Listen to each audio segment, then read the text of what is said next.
Bonjour à tous, c'est le Kotong Podcast, épisode 19. Bienvenue pour ce nouvel épisode. Comment ça va aujourd'hui ? Moi, ça va très bien. L'été est fini et malheureusement, je n'ai pas eu beaucoup de vacances. Mais j'ai profité de ce temps pour travailler et bien me préparer pour la rentrée.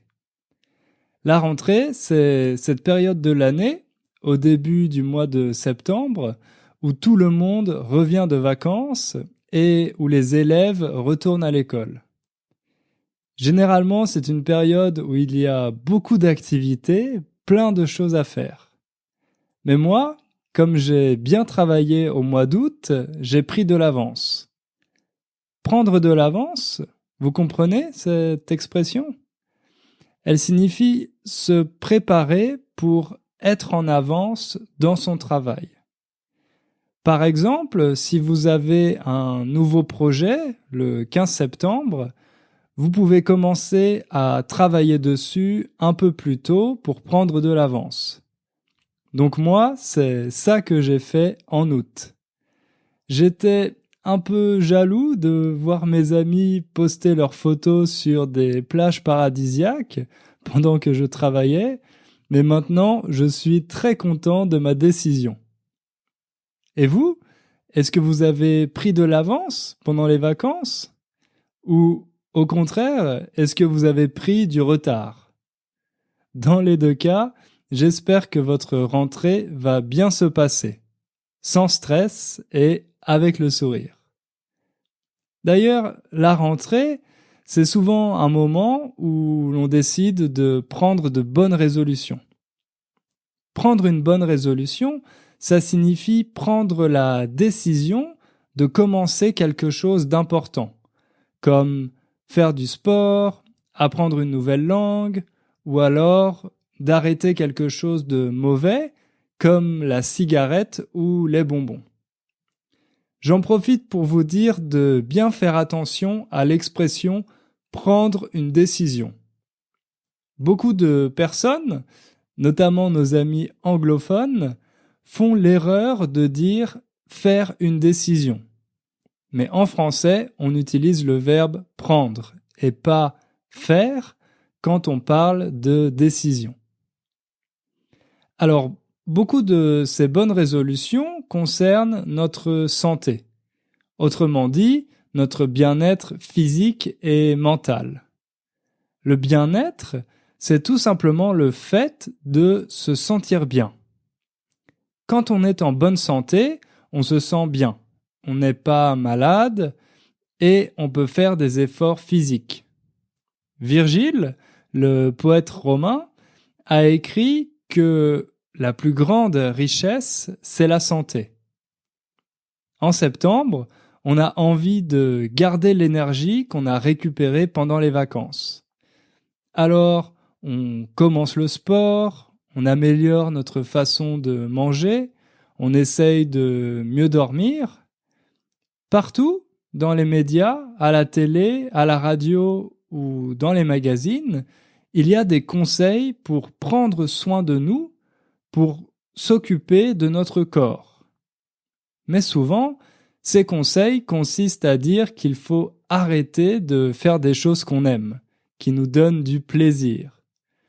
On doit par exemple arrêter de fumer, de boire de l'alcool, de manger des choses trop grasses, trop sucrées ou trop salées, de passer trop de temps devant la télévision.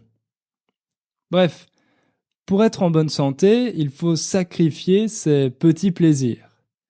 Mais certaines personnes se disent « À quoi bon sacrifier tout ça ? Qu'est-ce qu'il va me rester après ?» À mon avis, il s'agit d'une question très intéressante. Sommes-nous obligés d'abandonner tous nos petits plaisirs si on veut se sentir bien ? Est-ce qu'il n'y a pas une façon de concilier santé et plaisir ? C'est à cette question que je vais essayer de répondre aujourd'hui.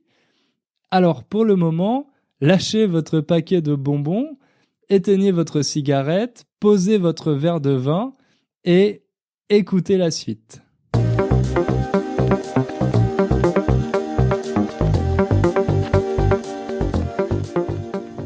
En France, il existe de nombreuses institutions pour aider les citoyens à être en bonne santé. Je ne parle pas des cabinets médicaux ni des hôpitaux, mais des institutions qui font des études pour savoir ce qui est bon pour la santé et ce qui ne l'est pas. Ces institutions publient très souvent leurs recommandations. Elles recommandent par exemple de ne pas boire plus de 10 verres d'alcool par semaine. Ça, c'est très difficile pour les Français, mais aussi de manger moins de sucre, moins de charcuterie, c'est la viande qui vient du porc, comme le jambon ou le saucisson, et plus de légumes. Il y a un proverbe qui dit « Il vaut mieux prévenir que guérir ». Autrement dit, il faut tout faire pour empêcher une maladie d'arriver. Ça s'appelle la prévention. Donc, pour prévenir ces maladies, on a l'impression qu'il faut absolument respecter toutes les consignes des institutions. Si on ne le fait pas, on risque d'attraper des maladies ou d'avoir un cancer. Toutes ces recommandations deviennent synonymes d'interdiction, de restriction. Autrement dit, des choses qu'il ne faut pas faire. Ne pas faire, c'est presque toujours une forme négative. Mais à force d'entendre toutes ces interdictions, on peut penser que les messages deviennent contre-productifs. Contre-productif, ça veut dire que ça produit le résultat inverse, opposé de ce qu'on voulait. Pourquoi ces interdictions deviennent-elles contre-productives ? Eh bien parce que les gens en ont marre, ils en ont assez. Ils n'ont pas envie qu'on leur dise toute la journée ce qu'ils ne peuvent pas faire. C'est comme avec les enfants. Quand on leur interdit de faire quelque chose, forcément, ils ont encore plus envie de le faire. En plus, les campagnes de publicité pour nous informer de ces dangers sont toujours choquantes, comme les images sur les paquets de cigarettes. Je ne sais pas si c'est comme ça, là où vous habitez, mais dans beaucoup de pays européens, il y a des photos choquantes sur les paquets de cigarettes. Des photos de maladies, de tumeurs, de personnes mortes à cause du tabac.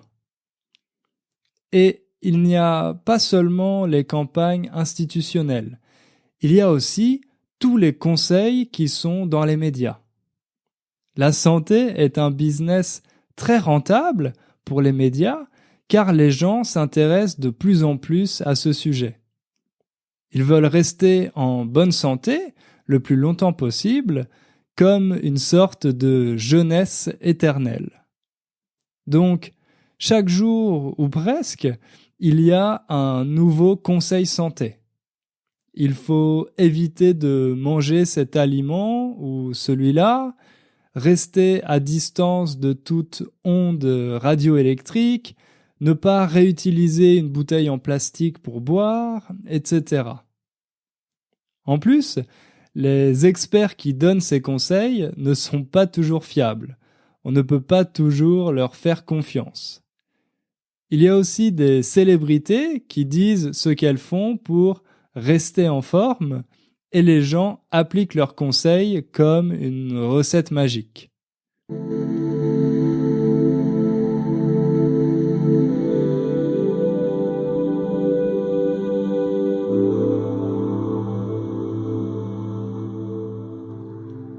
Maintenant, les nouvelles technologies aussi nous donnent des conseils sur notre santé. Avec les smartphones, on peut par exemple compter le nombre de pas que l'on fait chaque jour en marchant. On entend parfois qu'il faut faire 10 000 pas par jour pour être assez actif. Mais les recommandations peuvent changer d'une application à l'autre. 8 000 pas, 12 000 pas, 20 000 pas, ou alors 20 minutes de marche par jour, des fois 30 minutes, c'est difficile de s'y retrouver. On ne sait plus vraiment qui croire. Il existe aussi d'autres applications smartphone pour analyser de façon scientifique comment nous mangeons et pour corriger notre régime. On écrit dans l'application tout ce qu'on mange et elle calcule s'il nous manque certains aliments, si nous avons besoin de plus de vitamines ou de protéines par exemple. Mais ça ne concerne pas seulement la nourriture. Vous pouvez trouver des applications pour améliorer votre sommeil, c'est-à-dire votre façon de dormir, comment faire du sport, etc. Il y a même des entreprises qui sont en train de créer des applications pour faire des diagnostics médicaux. L'application vous pose des questions pour connaître vos symptômes et ensuite elle vous dit quelle maladie ou quel problème vous avez. Encore une fois, les recommandations peuvent être très différentes selon l'application qu'on utilise. Il faut faire attention puisqu'on ne sait pas toujours qui est derrière cette application, qui sont les experts qui ont travaillé dessus. Mais on peut imaginer que dans quelques années, nos smartphones pourront contrôler tout ce qui nous concerne, tout ce qui concerne notre santé et nous donner des conseils en permanence pour rester en forme. Cependant, à force d'entendre ou de lire toutes ces interdictions et ces recommandations, on peut finir par se sentir oppressé. Tout ce que nous faisons est contrôlé. Il existe un modèle pour être en bonne santé et tout le monde devrait le suivre. Sinon, on est considéré comme un individu déviant, quelqu'un qui ne respecte pas les règles sociales. C'est un peu comme si on vivait dans une dictature, la dictature du bien-être. Et là aussi, ça peut être contre-productif.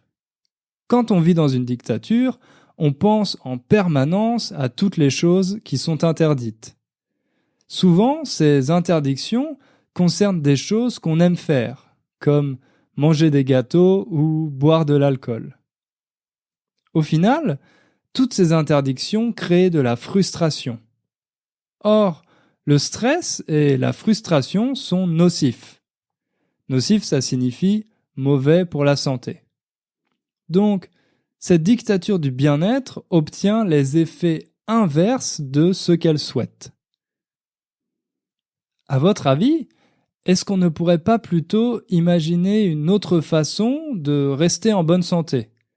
Une façon plus positive de voir les choses? C'est ce qu'on va voir dans la deuxième partie de ce podcast.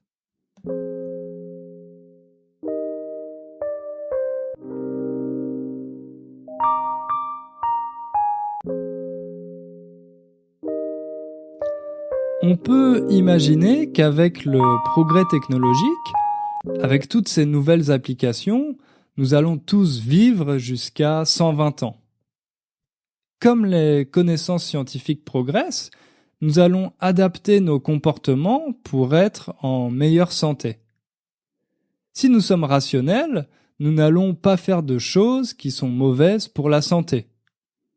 Et si on décide de faire quand même ces choses-là, comme fumer ou boire de l'alcool, alors ça signifie que nous ne sommes pas assez forts psychologiquement ou que nous sommes victimes du milieu où nous vivons.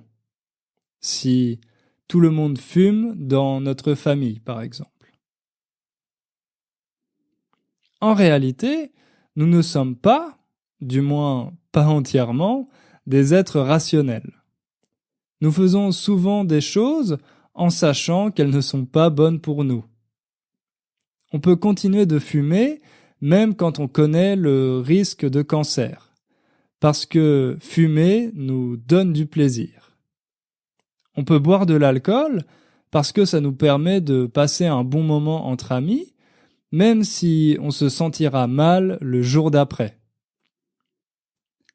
D'ailleurs, est-ce que vous savez comment s'appelle l'état dans lequel on est le lendemain d'une soirée alcoolisée?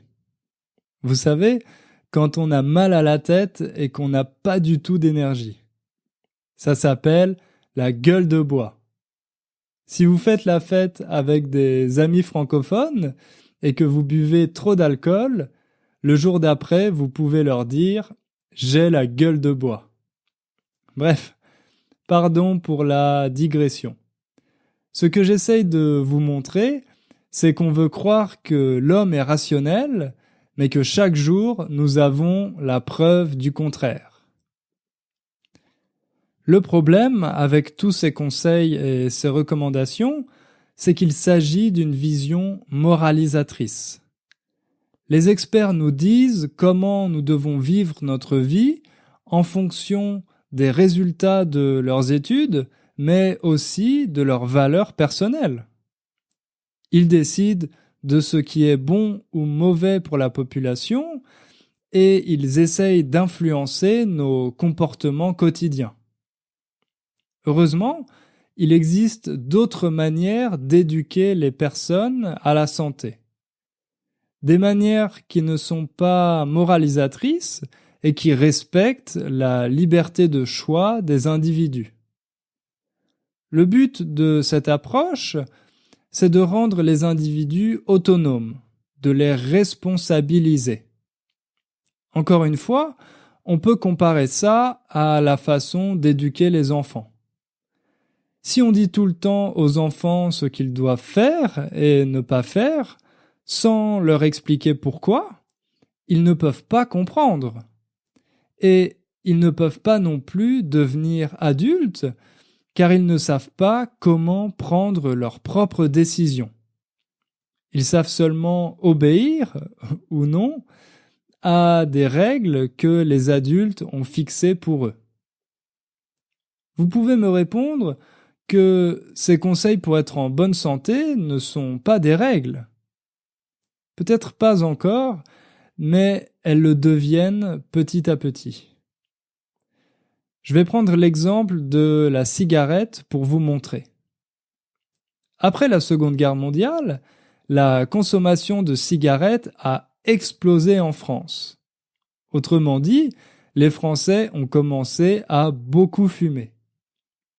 Au début, ça concernait surtout les hommes, mais progressivement, les femmes s'y sont mises aussi. Mais à partir des années 70, le gouvernement français a adopté plusieurs lois pour limiter les publicités et interdire de fumer dans certains lieux, comme les hôpitaux. Ensuite, on a interdit de fumer dans les transports, les trains, les avions, et un peu plus tard, en 2008, dans les lieux publics, comme les cafés et les restaurants, sauf dans les espaces réservés qu'on appelle des fumoirs. En parallèle, les taxes sur les paquets de cigarettes ont beaucoup augmenté pour décourager les fumeurs. En ce moment, le gouvernement envisage de passer le prix du paquet à 10 €, soit 2 fois plus cher qu'il y a 10 ans. Personnellement, ça ne me dérange pas, ça ne me pose aucun problème. Comme les fumeurs ont statistiquement plus de chances d'avoir un cancer, je trouve ça normal qu'ils payent plus, car ils profiteront des services des hôpitaux qui sont financés par l'argent public. En plus, je ne fume pas, donc c'est plus agréable quand il n'y a pas d'odeur de cigarette autour de moi. Mais d'un autre côté, vous voyez que ce qui était au départ un conseil, il ne faut pas fumer car c'est mauvais pour la santé, devient de facto une règle car c'est de plus en plus difficile de fumer. Et j'ai lu récemment une étude qui montre que la consommation de cigarettes est très inégalitaire parce que maintenant, ce sont surtout les personnes de milieux défavorisés, les personnes pauvres, qui fument. Ça veut dire que la prévention ne marche pas dans ces milieux. Peut-être parce que les personnes ne sont pas bien informées. Fumer peut même devenir une source de honte, comme l'obésité. Avant, fumer c'était cool. Maintenant, certaines personnes considèrent que si vous fumez, c'est parce que vous n'avez pas de volonté, parce que vous êtes faible. La cigarette devient une sorte de marqueur social. On peut se demander si ces politiques sont vraiment efficaces. Les ventes de cigarettes en France ont diminué de 20% en 10 ans. Donc, on peut penser que ça marche. Mais peut-être qu'il y aurait d'autres façons encore meilleures de lutter contre le tabagisme. Par exemple, l'année dernière, le ministère de la Santé en France a lancé une campagne assez innovante pour convaincre les gens d'arrêter de fumer. Je vous propose d'écouter un extrait de cette campagne pour voir quel était le message. Moi c'est Stéphane, et ça fait 30 ans que je fume. En novembre, c'est le mois sans tabac, alors j'ai décidé de tenter le coup. Si comme moi vous faites partie des 8 millions de personnes en France qui veulent arrêter de fumer, rejoignez Moi sans tabac. Parce qu'un mois sans fumer, c'est 5 fois plus de chances d'arrêter. Rejoignez le mouvement Moi sans tabac sur tabacinfoservice.fr. Vous voyez, ce qui est intéressant avec cette campagne, c'est l'idée de challenge, de défi collectif. Au lieu d'arrêter de fumer tout seul, tout le monde arrête en même temps, le 1er novembre. Si tout le monde arrête en même temps, on peut se soutenir, s'entraider, ça veut dire s'aider mutuellement, s'entraider. Grâce à cette campagne, on ne se sent plus seul dans son combat. On a l'impression de faire partie d'une équipe et c'est quelque chose de positif. Et la publicité nous informe que si on réussit à ne pas fumer pendant 1 mois, on a 5 fois plus de chances d'arrêter définitivement. C'est motivant, non ? Cette campagne ne fait pas culpabiliser les fumeurs. Elle ne les fait pas se sentir coupables. Elle les encourage plutôt à prendre un engagement collectif. Je trouve ça super comme idée. Il y avait d'autres spots qui montraient des enfants qui encourageaient leurs parents à arrêter de fumer, qui les soutenaient dans leur combat. Ça aussi, c'est un message positif et motivant. Je pense que pour inciter les gens à prendre de bonnes habitudes, il faut privilégier l'idée de plaisir et pas la culpabilité. Trop souvent, on a l'impression de devoir se priver de tout si on veut être en bonne santé. Se priver, ça veut dire s'abstenir, ne pas faire quelque chose qu'on a envie de faire. Se priver de bonbons, par exemple. Ne pas manger de bonbons, même si on en a très envie. Quand on voit les choses de cette manière, comme des privations et des interdictions, ça n'est pas très motivant. En plus, elles peuvent devenir des obsessions car on y pense toute la journée. On attend juste le moment où on pourra faire cette chose dont on a tellement envie. À mon avis, il faudrait plutôt se concentrer sur les aspects positifs de ces bonnes habitudes. Par exemple, se fixer des objectifs, mesurer ses progrès et se récompenser quand on les atteint, quand on réussit. Pensez à toutes ces bonnes choses que cette nouvelle habitude va nous apporter, et pas à ce qu'on sacrifie. Le débat sur la santé doit aussi devenir public. Il faut impliquer les gens pour qu'ils participent, pour qu'ils partagent leurs connaissances sur le sujet et qu'ils posent leurs questions. Les experts n'ont pas le monopole sur cette question, notamment parce qu'ils se sont beaucoup trompés dans le passé. Il n'existe pas non plus de recette magique qui marcherait pour tout le monde. Nous sommes tous différents, nous vivons dans des environnements différents. Alors, il faut tenir compte de ces paramètres et avoir une approche locale. Certains problèmes, certaines maladies sont plus présents dans une région que dans une autre. Donc, les recommandations ne peuvent pas être les mêmes pour tout le monde.